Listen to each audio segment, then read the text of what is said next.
welcome to the Handsell. I'm Ron Hogan, and I'm at Book Court in Brooklyn Heights. And my guest today is Sophie Cabot Black, who's part of the Graywolf Poetry Tour.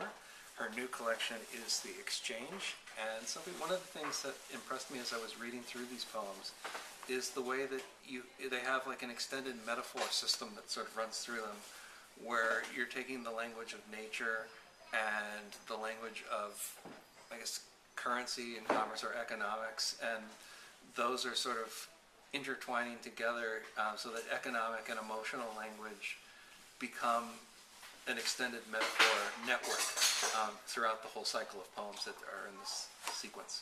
I appreciate you seeing that. They're all very connected in a way that wasn't conscious. It unfolded as the collection was written over the years. And chronologically speaking, this began as a really dear friend of mine was dying, and a poet also at Graywolf, and his poems were such that he was trying to pull them together into a book, and I found myself responding both to his journey and to his work in my own language. And so along that journey with him, there were so many questions we had about how we couldn't control the outcome and what the outcome might be if we did control it, and the decision making and the information we were given, and then how we had to process it. So that was a really difficult time, and to use the metaphors that I know best, which would be the more sort of external world of the world of nature and the world of the environment around us, was how I was able to process and work through this with him. That pretty much unfolded chronologically into the years where the financial world started to melt down.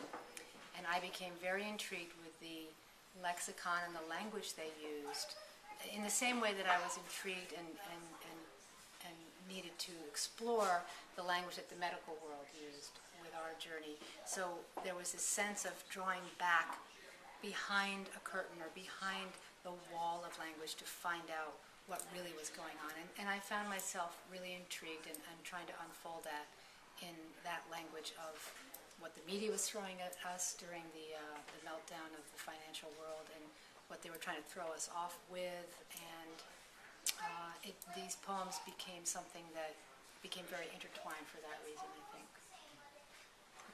So the way that the Handsell works is that I get a list of authors or books, and I bring that list to my guests, and we go over it and come up with some ideas about what to read next. But for the poetry section, I was actually going to get some suggestions for myself, and so I was going to ask Sophie if you had somebody who was interested in and enjoyed the poetry of Matthea Harvey and Paul Muldoon and Kevin Young. What were maybe one or two poets who you would say, okay, these are some people that you should read next? Well, I think I would actually probably want to work a little backwards, in the sense that both Matthea and Kevin were at Harvard when I was there on a Bunting Fellowship, or around the time that I was there on a Bunting Fellowship.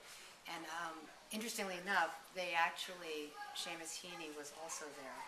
And I was going to suggest working backwards with Paul Muldoon to look at Seamus Heaney's earlier work, which is really marvelous. It looks and uses language in a way that I don't think an American ear is used to, at least a contemporary American ear. And he's sort of a gnarled poet. He really works his line and he works his language. So I'm imagining that Kevin and Matthea were there at Harvard, also hearing that in the way that he spoke and in the way he wrote. But backing into Paul Muldoon, I think he comes out of that kind of tradition. So I would suggest going back to looking at Seamus Heaney's North and Field Work. Those are his earlier books. They were very influential for myself very early in my life. My father brought them home from Ireland when he was trying to see Kavanaugh instead, and they had a Kavanaugh problem, so they put Heaney in the junior high school auditorium, and he was blown away by him. I would also look at, with Matthea's work, I'm imagining maybe C.D. Wright and Forrest Gander and Sylvia Plath. I also know that Matthea has written a wonderful children's book, and I would highly suggest going to look at some of the books that might have, entered into her psyche as she was writing, and I'm thinking Mara Coleman, some of the humor of Roz Chast, I'm thinking Lemony Snicket books. So then to Kevin, I am imagining that he probably heard Berryman's Dream Songs as he was coming through into understanding the language that might have been around him in poems.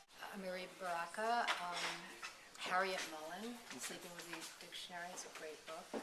Baraka's Transfluency, and Berryman's Dream Songs. So I'm just riffing here, but well, that's a pretty good sized list to start with. If you would like a set of recommendations for any type of reading that you do, whether it's poetry or fiction or nonfiction or what have you, send me a list of like 3, 4, 5 books that you've enjoyed. And then I will bring it to a bookstore and we'll find an author or a bookseller and hopefully be able to go over that list and see what we can come up with to recommend that you should read next. So from Book Court here in Brooklyn, I've been talking with Sophie Cabot Black about The Exchange, and I am Ron Hogan, and I'm glad that you've been watching the Handsell.